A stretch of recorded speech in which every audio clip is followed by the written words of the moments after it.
జూపల్లి కృష్ణారావు గారు చెప్పినట్టు ఢిల్లీకి రాజైన తల్లికి కొడుకే అన్నట్టుగా నేను జడ్పీటీసీగా, శాసన మండలి సభ్యుడిగా, శాసనసభ్యుడిగా, పార్లమెంట్ సభ్యుడిగా ఈనాడు తెలంగాణ రాష్ట్రానికి రెండవ ముఖ్యమంత్రిగా ఏ బాధ్యత చేపట్టినా, ఎంత ఎత్తుకు ఎదిగినా నేను నల్లమల బిడ్డనే, నేను మీ సోదరుడినే. నాకు ఏ హోదా వచ్చినా నా ఎదుగుదలకు కారణమైన ఈ నల్లమల ప్రాంతాన్ని, ఈ కల్వకుర్తి నియోజకవర్గ ప్రజల్ని నేను ఎప్పటికీ గుర్తుపెట్టుకుంటానని చెప్పి ఈ సందర్భంగా తెలియజేస్తున్నా.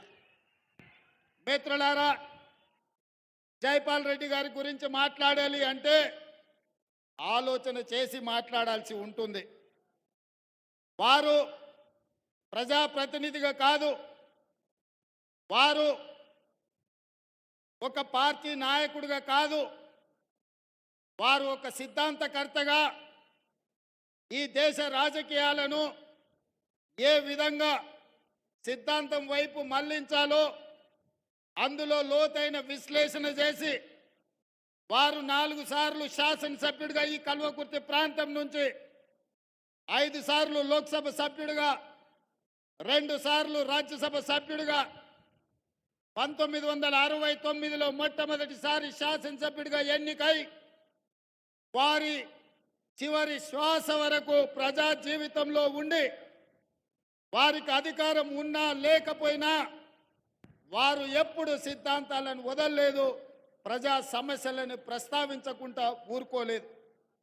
చాలామంది నాయకులు పార్టీలు మారినప్పుడు పదవులను దృష్టిలో పెట్టుకొని ఎన్నికల్లో నెగ్గడానికి ఆలోచన చేస్తారు. కానీ విధిలేని పరిస్థితిలో రాజకీయాలలో జరిగిన పరిణామాలను దృష్టిలో పెట్టుకున్నప్పుడు జైపాల్ రెడ్డి గారు తన నిర్ణయాన్ని సిద్ధాంతపరంగా, తన నమ్మిన సిద్ధాంతం కోసం గెలిచినా ఓడినా నమ్మిన సిద్ధాంతాన్ని, ఆ సిద్ధాంతాన్ని పాటించే రాజకీయ పార్టీలో చేరాలి అని వారు ముందుకు సాగిన ఈ కల్వకుర్తి ప్రాంతం ప్రజా సమస్యల పరిష్కారంలో సిద్ధాంతాల ప్రాతిపదికన రాజకీయాలను చూసింది. ఒక ఎడమ కృష్ణారెడ్డి గారు కావచ్చు, ఒక దేప గోపాల్ రెడ్డి గారు కావచ్చు, ఒక మహేంద్రనాథ్ గారు కావచ్చు, ఉత్తమ పార్లమెంటేరియన్ కీర్తిశేషులు జైపాల్ రెడ్డి గారు కావచ్చు. ఏ రోజు కూడా పదవులతోని వాళ్లకు గౌరవం రాలే, వాళ్లతోనే పదవులకు వన్నె వచ్చింది, గౌరవం తెచ్చింది. వారు ఆ పదవిలో ఉంటే ఆ పదవి గౌరవమే పెరిగింది తప్ప వాళ్ళ హోదా పెరిగినట్టుగా వాళ్ళు ఎప్పుడు భావించలే. అందుకే మిత్రులారా, అప్పుడప్పుడు కల్వకుర్తి నుంచి నన్ను కలవడానికి వచ్చే సర్పంచులను, గ్రామస్థాయి నాయకులతో నేను అంటుంటా, అయా రాజకీయాలను, సిద్ధాంతాలను జైపాల్ రెడ్డి గారు మీకు ఎక్కువ నేర్పించిండ్రు, మీరు కల్వకుర్తి స్థాయి కాదు జాతీయ స్థాయి రాజకీయాల గురించి మాట్లాడడంలో దిట్టగా మారినరు, మీతో వాదించి గెలవడం కష్టము, మీరేదన్నా పని అడిగితే చేసి పెడతామని నేను అంటుంటా. అందుకే ఈ ప్రాంతంలో ఉన్న తండాల నుంచి మొదలు పెడితే మారుమూలలో ఉన్న గ్రామ పంచాయతీల సర్పంచుల వరకు రాజకీయాలను విశ్లేషించడంలో ఈ కల్వకుర్తి ప్రజాప్రతినిధులకు ఒక ప్రత్యేకత ఉన్నది. ఈ ప్రాంతంలో ఈ రోజు కూడా జైపాల్ రెడ్డి గారు మన మధ్యత లేకపోయినా చాలామంది కలిసినప్పుడు, నన్నే కాదు ఎవరిని కలిసినా, భారత్ జోడోలో రాహుల్ గాంధీ గారిని కలిసినప్పుడు కూడా చాలామంది గర్వంగా వాళ్ళు రాహుల్ గాంధీ గారికి, సార్ మేము జైపాల్ రెడ్డి గారి అనుచరులము, మేము జైపాల్ రెడ్డి గారి శిష్యులమని గర్వంగా చెప్పుకోవడం నేను చూసిన. వారు నేర్పించిన విలువలు, వారు ప్రజల కోసం పనిచేయాల్సిన విధానాన్ని ఈ కల్వకుర్తి ప్రాంతంలో ప్రజాప్రతినిధుల్లో ఈరోజు కూడా మనం చూడొచ్చు. అందుకే మిత్రులారా, ఆ మధ్యకాలంలో కాంగ్రెస్ పార్టీ సీనియర్ నాయకులు తెలంగాణ రాష్ట్రం ఇచ్చినా ఎందుకు 2014లో కాంగ్రెస్ పార్టీ అధికారంలోకి రాలేదు అని నన్ను అడిగాను. నేను ఒక విశ్లేషణ చెప్పిన. రాష్ట్రం అయితే ఇచ్చిండ్రు కానీ ఆ రాష్ట్రానికి నాయకత్వం వహించాల్సిన నాయకుడు పేరు తెలంగాణ ప్రజలు మీరు చెప్పకపోవడం వల్ల కాంగ్రెస్ పార్టీ ఒకవేళ అధికారంలోకి వస్తే ఎవరు ఈ తెలంగాణ రాష్ట్రానికి మొదటి ముఖ్యమంత్రి అవుతారో ప్రజలకు మీరు చెప్పకపోవడం వల్లనే కాంగ్రెస్ పార్టీకి నష్టం జరిగింది. ఒకవేళ 2014లో ఈ తెలంగాణ రాష్ట్రానికి మొదటి ముఖ్యమంత్రిగా కీర్తిశేషులు జైపాల్ రెడ్డి గారిని ప్రకటించి ఈ కల్వకుర్తి అసెంబ్లీ ఎన్నికల్లో వారు పోటీ చేసి ఉంటే తప్పకుండా 2014లో కాంగ్రెస్ పార్టీ అధికారంలోకి వచ్చి ఉండేది. ఇది పార్టీ విధానపరమైన లోపం ఆ రోజు జరిగింది. వారికి తెలంగాణ ప్రజలు వారికి కృతజ్ఞత తెలుపుకునే అవకాశం ఉండే. ఎందుకు నేను ఈ మాట ఈ వేదిక మీద నుంచి చెప్తున్నా అంటే ఈ మధ్యకాలంలో 2023 బడ్జెట్ సమావేశాలలో నరేంద్ర మోడీ గారు మాట్లాడుతూ కాంగ్రెస్ పార్టీ తెలంగాణ బిల్లును పార్లమెంటు తలుపులు మూసి లైవ్ కట్ చేసి ఆమోదింపజేసుకున్నారు, తల్లిని చంపి బిడ్డను కాపాడినరు అని నరేంద్ర మోడీ గారు ఒక తీవ్రమైన ఆరోపణ చేసింది. ఆ రోజు పార్లమెంటు తెలంగాణ బిల్లు వచ్చినప్పుడు సభలో గందరగోళం ఏర్పడి తెలంగాణ బిల్లు ఆమోదం కాదేమో అని ఆందోళన చెందుతుంటే సభ వాయిదా పడ్డప్పుడు ఆనాటి స్పీకర్ శ్రీమతి మీరా కుమారి గారికి జైపాల్ రెడ్డి గారు ఒక సూచన చేసిండ్రు. మూడ్ ఆఫ్ ద హౌస్ చూసి తలుపులు మూసి తెలంగాణ బిల్లును ఆమోదింపజేసుకుంటే ఖచ్చితంగా తెలంగాణ రాష్ట్రం ఏర్పడుతుందని జైపాల్ రెడ్డి గారు మీరా కుమారి గారికి చేసిన సూచనను పాటించి పార్లమెంటు తలుపులు మూసి లైవ్లు కట్ చేసి మీరా కుమారి గారు తెలంగాణ రాష్ట్రాన్ని మనకిచ్చింది.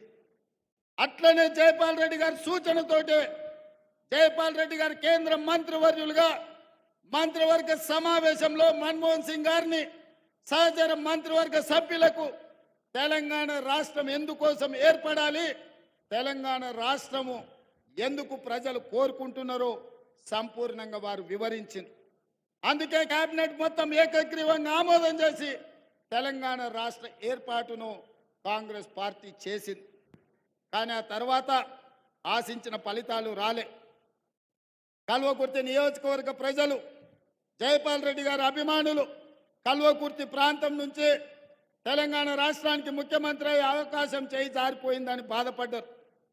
కానీ 10 సంవత్సరాల కాలక్రమంలో ఈ ప్రాంతం నుంచి ఒకనాడు కల్వకుర్తి నియోజకవర్గంలో భాగమైన మేడ్చల్ మండలంలో 2006 సంవత్సరంలో మీ అభిమానంతో మీరు గుండెల్లో పెట్టి చూసుకొని మీరు భుజాల మీద మోసి మొట్టమొదటిసారి జిల్లా పరిషత్ మెంబర్గా ఇండిపెండెంట్గా నన్ను గెలిపిస్తే ఆనాడు మేడ్చల్ మండలంలో మీరు నాటిన మొక్క ఈనాడు వృక్షమై తెలంగాణ రాష్ట్రానికి ముఖ్యమంత్రి అయి మీ ముందు నిలబడ్డాడు.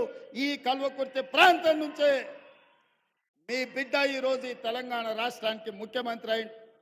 అందుకే మిత్రులారా మా నారాయణ రెడ్డి గారు అడిగినారు, వారు ఎకరు పెట్టిన అభివృద్ధి కార్యక్రమాలను చూస్తే బట్టి విక్రమార్క గారు ప్రవేశపెట్టిన 2,91,000 కోట్లు నేను కల్వకుర్తికే ఇచ్చిపోవాల్సి వస్తుంది. మిగతా 118 నియోజకవర్గాలకు ఇవ్వడానికి కూడా నా దగ్గర ఏముండదు. అయినా మీ సోదరుడిగా మీ బిడ్డగా ఆనాడు ఇదే మైదానంలో నేను రాహుల్ గాంధీ గారు వచ్చి ఒక మాట చెప్పిన మా మిత్రుడు వంశీచంద్ర రెడ్డి గారు సాక్షిగా నారాయణ రెడ్డిని మీరు గెలిపించండి, ఈ కల్వకుర్తికి ఒక్కరు కాదు 2 శాసనసభ్యులు ఉంటారు, ఒకటి నారాయణ రెడ్డి అయితే రెండవది రేవంత్ రెడ్డి, ఈ ప్రాంతాన్ని అభివృద్ధి చేస్తా అని ఇదే మైదానంలో ఇక్కడి నుంచే మీకు మాట ఇచ్చిన. ఒక్కసారి కాంగ్రెస్ పార్టీ మాట ఇస్తే మాట నిలబెట్టుకోవడానికి ఎంత దూరమైనా వెళ్తుంది. అందుకే ఈరోజు ఈ వేదిక మీద నుంచి ఈ కల్వకుర్తి శాసనసభ నియోజకవర్గంలో 100 పడకల ఆసుపత్రిని మంజూరు చేసి ఈ ప్రాంత పేదలకు ప్రభుత్వ వైద్యాన్ని అందించే బాధ్యత రాష్ట్ర ప్రభుత్వం తీసుకుంటుంది. అదేవిధంగా ఆర్ఎండ్బి రోడ్ల కోసం నారాయణ రెడ్డి గారు అడిగినరు, రోడ్ల వివరాలు మళ్ళీ ఇస్తా. 180 కోట్ల రూపాయలతోటి ఆర్ఎండ్బి గెస్ట్ హౌస్ తో పాటు ఆర్ఎండ్బి రోడ్ల 180 కోట్ల రూపాయలు ఇవాళ ఈ కల్వకుర్తి శాసనసభ నియోజకవర్గానికి మంజూరు చేస్తామని చెప్పి నేను ఈ సందర్భంగా తెలియజేస్తున్నా. అదేవిధంగా ఈ ప్రాంతంలో నిరుద్యోగ యువకులు ఎక్కువ అటు మాడుగులు కావచ్చు, ఆమన్గల్ కావచ్చు, కడతాలు కావచ్చు, తలకొండపల్లి కావచ్చు, వెల్దండ కావచ్చు, కల్వకుర్తి కావచ్చు, బొంగూరు ప్రాంతం కావచ్చు, మిడ్చల్ ప్రాంతం కావచ్చు, ఈ ప్రాంతంలో చైతన్యం ఉన్నది. చైతన్యవంతమైన యువకులకు నిరుద్యోగ సమస్య ఉన్నది. ఆ నిరుద్యోగ సమస్యను పరిష్కరించడానికి నేషనల్ అకాడమీ ఆఫ్ కన్స్ట్రక్షన్ నుంచి ఒక స్కిల్ సెంటర్ ని ఆమన్గల్లో ఇచ్చి 10 కోట్ల రూపాయలతోటి తక్షణమే పనులను ప్రారంభించే మంజూరు ఈ వేదిక మీద నుంచి మీకందరికీ ఇస్తున్నాం. అదేవిధంగా ఆమన్గల్లో డిగ్రీ కాలేజ్ బిల్డింగ్ లేదు, జూనియర్ కాలేజ్ బిల్డింగ్ లేదని మా శాసనసభ్యులు చెప్పినారు. దానికి ఎంత ఖర్చైనా తక్షణమే వాటికి మంజూరు చేసే బాధ్యత ఈ ప్రభుత్వం తీసుకుంటుంది అని చెప్పి నేను ఈ సందర్భంగా తెలియజేస్తున్నా. అదేవిధంగా వివిధ ప్రాంతాలకు సంబంధించిన హై లెవెల్ బ్రిడ్జెస్ గురించి నారాయణ రెడ్డి గారు అడిగినారు. కల్వకుర్తి శాసనసభ నియోజకవర్గంలో 5 హై లెవెల్ బ్రిడ్జిలు 15 కోట్ల రూపాయలతో మంజూరు చేసి మీ సమస్యల్ని పరిష్కరించే బాధ్యత ఈరోజు కాంగ్రెస్ పార్టీ తీసుకుంటుంది. అదేవిధంగా మాడుగుల మండలం జైపాల్ రెడ్డి గారి సొంత గ్రామం. అందుకే మాడుగుల మండలానికి మండల కేంద్రంలో అండర్ గ్రౌండ్ డ్రైనేజ్ మొత్తం మాడుగుల గ్రామంలో అండర్ గ్రౌండ్ డ్రైనేజ్ ఇచ్చే బాధ్యత కాంగ్రెస్ పార్టీ తీసుకుంటుంది, ఎన్ని నిధులైనా సరే. అదేవిధంగా మాడుగుల మండలంలో ఎడ్యుకేషనల్ ఇన్స్టిట్యూట్స్, గ్రామస్థాయి పాఠశాలల్లో కనీస వసతులు లేవు. అందుకే మాడుగుల మండలంలో ఉన్న ప్రభుత్వ పాఠశాలలో కనీస వసతులను మెరుగుపరచడానికి ఒక్క మాడుగుల మండలానికి 10 కోట్ల రూపాయలను మంజూరు చేసి మాడుగుల్లో చదువుకునే పేదల పిల్లలకు ఖచ్చితంగా సహాయాన్ని అందించే బాధ్యత కాంగ్రెస్ పార్టీ తీసుకుంటుంది. అదేవిధంగా పంచాయతీరాజ్ రోడ్లు ఇంతకుముందే రవీంద్ర నాయక్ మాజీ పార్లమెంట్ సభ్యులు వచ్చి నాకు ఒక మాట చెప్పారు.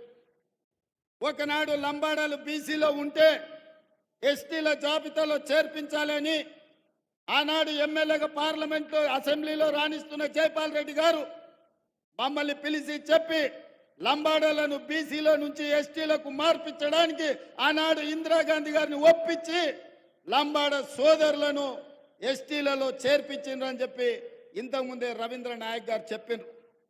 అందుకే ఈ వేదిక మీద నుంచి కల్వకుర్తి శాసనసభ నియోజకవర్గంలో ఉన్న అన్ని తండాలు గ్రామ పంచాయతీలుగా మారిన అన్ని తండాలకు తప్పకుండా మీ మండల కేంద్రానికి బీటీ రోడ్లు వేసే బాధ్యత, తండాలను అభివృద్ధి చేసే బాధ్యత ఈరోజు ఈ వేదిక మీద నుంచి తెలంగాణ రాష్ట్ర ప్రభుత్వం తీసుకుంటుంది.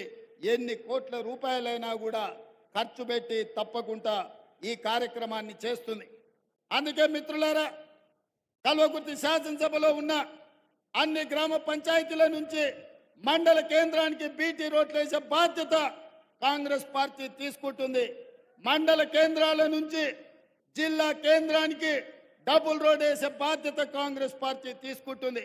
ఇదే కాదు, జిల్లా కేంద్రం నుంచి రాష్ట్ర రాజధాని హైదరాబాద్ నగరానికి 4 లైన్ రోడ్లను వేసే బాధ్యత కాంగ్రెస్ పార్టీ తీసుకుంటుంది. ఇదే కాకుండా హైదరాబాద్ శ్రీశైలం రోడ్డు, ముఖ్యంగా కల్వకుర్తి నుంచి హైదరాబాద్ వరకు విపరీతమైన రద్దీ పెరిగింది, ప్రమాదాలు జరుగుతున్నాయి. మొన్న ఢిల్లీ వెళ్ళినప్పుడు నేను, కోమటిరెడ్డి వెంకటరెడ్డి గారు, నితిన్ గడ్కరీతో మాట్లాడి హైదరాబాద్ కల్వకుర్తి శ్రీశైలం జాతీయ రహదారిని 4 రోడ్ల లేన్గా రోడ్డు మంజూరు చేయించడానికి మాట్లాడినాం. తొందరలోనే హైదరాబాద్ కల్వకుర్తి వరకు 4 లైన్ రోడ్డును అభివృద్ధి చేసే బాధ్యత కాంగ్రెస్ పార్టీ తీసుకుంటుంది. అదేవిధంగా మిత్రులు, నేను చదువుకున్న పాఠశాల తాండ్ర గురించి గుర్తు చేసిండ్రు. మా నారాయణ రెడ్డి అక్కడ 50 లక్షలే అడిగిండు. నేను చదువుకున్న పాఠశాల తాండ్ర హై స్కూల్కు 5 కోట్ల రూపాయలు ఇచ్చి అక్కడ పాఠశాలను అభివృద్ధి చేసే బాధ్యత నేను తీసుకుంటా అని చెప్పి ఈ సందర్భంగా తెలియజేస్తున్నా. అదేవిధంగా వెల్దండ మండలంతో, వెల్దండ ప్రాంతంలో ఉన్న ప్రజలతో అక్కడున్న మిత్రులతో నాకు సన్నిహిత సంబంధాలు ఉన్నాయి. వెల్దండ మండల కేంద్రంలో పాఠశాలల అభివృద్ధి కోసం అదనంగా 5 కోట్ల రూపాయలు ఇచ్చి వెల్దండ మండల కేంద్రంలో ఏమేం కావాలో మీరు అభివృద్ధి చేసుకోండి, దానికి అవసరమైన నిధులను ఇచ్చే బాధ్యత కాంగ్రెస్ పార్టీ తీసుకుంటుంది అని చెప్పి నేను ఈ సందర్భంగా తెలియజేస్తున్నా. అదేవిధంగా స్కిల్ యూనివర్సిటీ మా నారాయణ రెడ్డి మెడికల్ కాలేజ్ ఇక్కడనే అడుగుతుండు, ఇంజనీరింగ్ కాలేజ్ ఇక్కడనే అడుగుతుండు, పాలిటెక్నిక్ కాలేజ్ ఇక్కడనే అడుగుతుండు, స్కిల్ యూనివర్సిటీ ఇక్కడనే అడుగుతుండు. కొన్నిటికి ఫీజిబిలిటీ కూడా మనం చూసుకోవాలి ఉంటుంది. అందుకే నారాయణ రెడ్డి గారి కోరిక నా కోరిక కొంచెం అటు ఇటుగా సమన్వయం చేసి ముచ్చర్ల ప్రాంతంలో ఆగస్టు 1వ తారీఖు నాడు యంగ్ ఇండియా స్కిల్ యూనివర్సిటీని ప్రారంభించబోతున్నాం. 100 కోట్ల రూపాయలు 50 ఎకరాల భూమిని కేటాయించి కల్వకుర్తికి ఏదైతే కర్తాల మనకు మొట్టమొదటి ముఖద్వారమో అక్కడ కూతవేటి దూరంలో ఉన్న ముచ్చర్లలో ఉన్న ల్యాండ్లో యంగ్ ఇండియా స్కిల్ యూనివర్సిటీని ఆగస్టు 1వ తారీఖు నాడు 50 ఎకరాలలో 100 కోట్లతో పనులు ప్రారంభించబోతున్నాం. ఆ స్కిల్ యూనివర్సిటీ మన ప్రాంతం యొక్క యువకుల భవిష్యత్తును తీర్చిదిద్దబోతుంది. ఆగస్టు 1వ తారీఖు నాడే రాబోయే 3 రోజుల్లో ప్రారంభించుకోబోతున్నాం. చివరగా ఒక్క మాట చెప్పదలుచుకున్నా. ఎన్నికల్లో శ్రీమతి సోనియా గాంధీ గారు రాజీవ్ గాంధీ ప్రాంగణం తుక్కుగూడ రంగారెడ్డి జిల్లాలో సెప్టెంబర్ 17, 2023 నాడు 6 గ్యారెంటీలను ఇవ్వడం జరిగింది. నేను ఆ రోజే చెప్పిన 2004లో శ్రీమతి సోనియా గాంధీ గారు తెలంగాణ రాష్ట్ర పర్యటనకు వచ్చినప్పుడు కరీంనగర్లో తెలంగాణ 4 కోట్ల ప్రజల యొక్క ఆకాంక్ష తెలంగాణ రాష్ట్రం గురించి, తెలంగాణ ప్రజల గుండె చప్పుడు గురించి నాకు తెలుసు, తప్పకుండా మీ ఆకాంక్ష నెరవేరుతుందని వారు మాట ఇచ్చింది. ఆ మాట నిలబెట్టుకోవడానికి ఎన్ని ఒడిదుడుకులు వచ్చినా, ఎన్ని అడ్డంకులు వచ్చినా తెలంగాణ రాష్ట్రం ఇస్తే ఆంధ్రప్రదేశ్లో పార్టీ ఉనికి కోల్పోయి కేంద్రంలో అధికారం కోల్పోయి తెలంగాణ రాష్ట్రంలో ఒడిదుడుకులను ఎదుర్కొన్నా సోనియా గాంధీ గారు ఇచ్చిన మాట నిలబెట్టుకోవడానికి మాట తప్పని మడమ తిప్పని నాయకురాలుగా 2004లో తెలంగాణ రాష్ట్రం ఇస్తా అని 2014లో రాష్ట్రం ఇచ్చిండ్రు. మరి అలాంటి నాయకురాలు తుక్కుగూడ రంగారెడ్డి జిల్లాలో 6 గ్యారెంటీలను ఇస్తే ఆమె వారసులుగా కాంగ్రెస్ పార్టీ అధ్యక్షుడిగా మీ బిడ్డగా 6 గ్యారెంటీలను అమలు చేసే బాధ్యత నాది.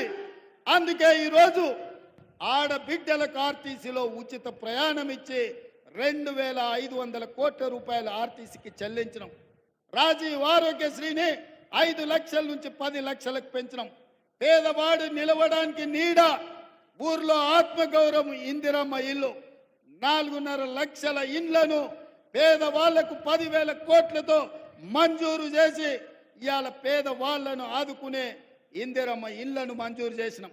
ఇదే కాదు, ఆడబిడ్డలకు కట్టెలపై కష్టాలు తీర్చాలని, వాళ్ళ కన్నీళ్లు తూడవాలని 1,200 రూపాయలు ఉన్న సిలిండర్ను ఇవాళ 500 రూపాయలకే ఆడబిడ్డలకు ఇంటి దగ్గర ఇచ్చి ఆడబిడ్డల కన్నీళ్లు దూర్చే బాధ్యత ఇవాళ ఈ ప్రభుత్వం తీసుకున్నది.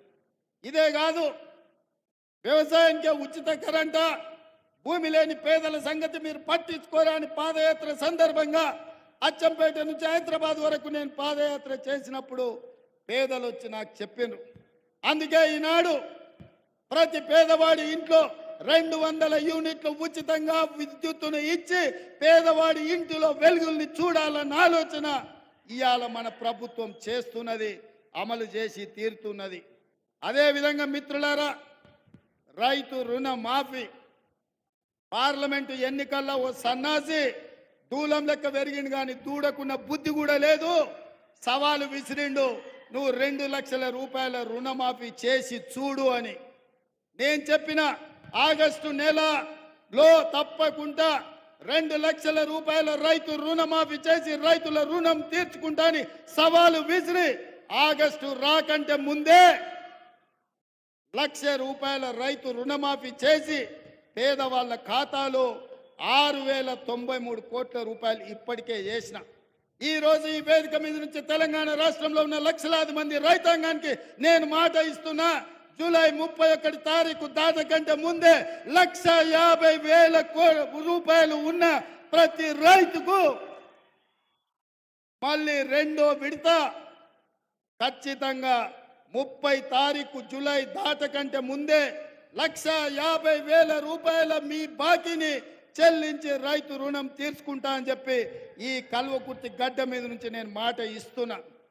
ఇదే కాదు, 2 తారీఖు నుంచి 14 తారీఖు వరకు నేను విదేశీ పర్యటనకు వెళ్తున్నా. వచ్చిన ఎంబడే 2 లక్షల రూపాయల వరకు రైతులకు ఉన్న రుణాలను మొత్తాన్ని ఆగస్టు నెలలో పూర్తి చేసి మీకు ఇచ్చిన మాట నిలబెట్టుకొని తెలంగాణ రైతాంగం యొక్క రుణం తీర్చి మీ రుణము తీర్చుకునే బాధ్యత ఇచ్చినందుకు మీకు కృతజ్ఞత చెప్పుకునే అవకాశం ఆగస్టు నెలలో నేను తీసుకుంటాను తెలియజేస్తున్నా. అందుకే మిత్రులారా, ఇవాళ కేటీఆర్, కేసీఆర్, హరీష్ రావు మాట్లాడుతున్నారు. కాంగ్రెస్ వచ్చింది, ఇవాళ పేదలకు కష్టాలు వచ్చినాయి. నేను చెప్పదలుచుకున్నా, పేదలకు ఎవరికి కష్టాలు రాలే, మీ కుటుంబానికే కష్టాలు వచ్చినాయి. ఆ కష్టాలను కప్పిపుచ్చుకోవడానికి పేదల మీద నెట్టే ప్రయత్నం చేస్తున్నాడు. మన అసెంబ్లీలో మాట్లాడుతూ నేను కొన్ని ప్రశ్నలు అడిగి ప్రతిపక్ష నాయకుడు రావాలి అని సూచన చేస్తే కేటీఆర్ అన్నాడు, ఆయన రాడు, మేమే వస్తాం, బావా బామార్దులమే సమాధానం చెప్తామని. టీవీలో చూసినట్టున్నాడు. 24 తారీఖు నాడు కేటీఆర్ మాట్లాడింది. 25 తారీఖు నాడు పొద్దున్నే 12 గంటలకు అసెంబ్లీ ఉంటే 11:30కే వచ్చి కూర్చున్నాడు కేసీఆర్. వీడు తిక్కలోడు, అసలే తిరణాలకు పోతే ఎక్కడానికి దిగడానికి సరిపోయింది అన్నట్లా వీడు ఏం చేసి వస్తాడో, వీడికి చేతికిస్తే ఇది ఎక్కడ పోతా అని వచ్చి పొద్దున్నే అసెంబ్లీలో కూర్చున్నాడు. అంటే కొడుకేమో రాడంటాడు, తండ్రి ఏమో పొద్దున్నే వచ్చి కూర్చుంటాడు. అంటే ఇవాళ వాళ్ళ మధ్యలో సమన్వయం లేదు. అధికారం కోల్పోయిన బాధ కొట్టొచ్చినట్టు కనిపిస్తుంది. అదే కాకుండా మన ఆయన మేడిగడ్డ గోదావరి ప్రాజెక్టులను పరిశీలించడానికి పోయిండు. మా దగ్గర బాలయ్య అనే డ్రైవర్ ఉంటాడు. వాళ్ళ కొడుకు అక్కడ ఇక్కడ అడావిడిగా తిరుగుతున్నాడు. వాడు 10వ తరగతి పాస్ అయింది, కానీ వాడికి ఏందో ఈ తిరుగుళ్ళు అలవాటు. ఊరికే టీవీ చూస్తున్నాడు. కేటీఆర్ ఉన్నాడా సార్ అంటుండు. ఎందుకురా అంటే, సార్ కేటీఆర్ గారికి సెల్ఫీలు దిగుడు, సెల్ఫ్ డబ్బా కొట్టుకున్నాడు అలవాటు. అసెంబ్లీలో నోరు జారుతాడు. ఆడ మేడిగడ్డ గోదావరి జిల్లాల కాలు జారిండు అనుకో, అండ్లబడి కొట్టుకపోతే లేనిపోని పని అవుతుంది అన్నాడు. మరి ఏం చేయాలంటే ఇది కూడా కష్టమే సార్. ఆయన నీళ్ళలో కొట్టుకపోతేనేమో కుటుంబానికి విషాదం, బయటికి తీస్తేనేమో ఇది రాష్ట్రం మొత్తానికి విషాదం అవుతుంది. ఎందుకంటే ఈ తెలంగాణను తెగ నమ్ముకుంటారు వాళ్ళ కుటుంబం అని. అందుకే ఈరోజు ఈ తెలంగాణ రాష్ట్రంలో ప్రజలని వంచినందుకు 2023లో ప్రభుత్వానికి రాకుండా ఓడగొట్టిండ్రు. బుద్ధి మారక, అహంకారం తగ్గక అల్పం మాటలు మాట్లాడుతుంటే పార్లమెంటులో గుండు 0 ఇచ్చిండ్రు టీఆర్ఎస్కు. ఇప్పటికి కూడా వాళ్ళ బుద్ధి మారలే.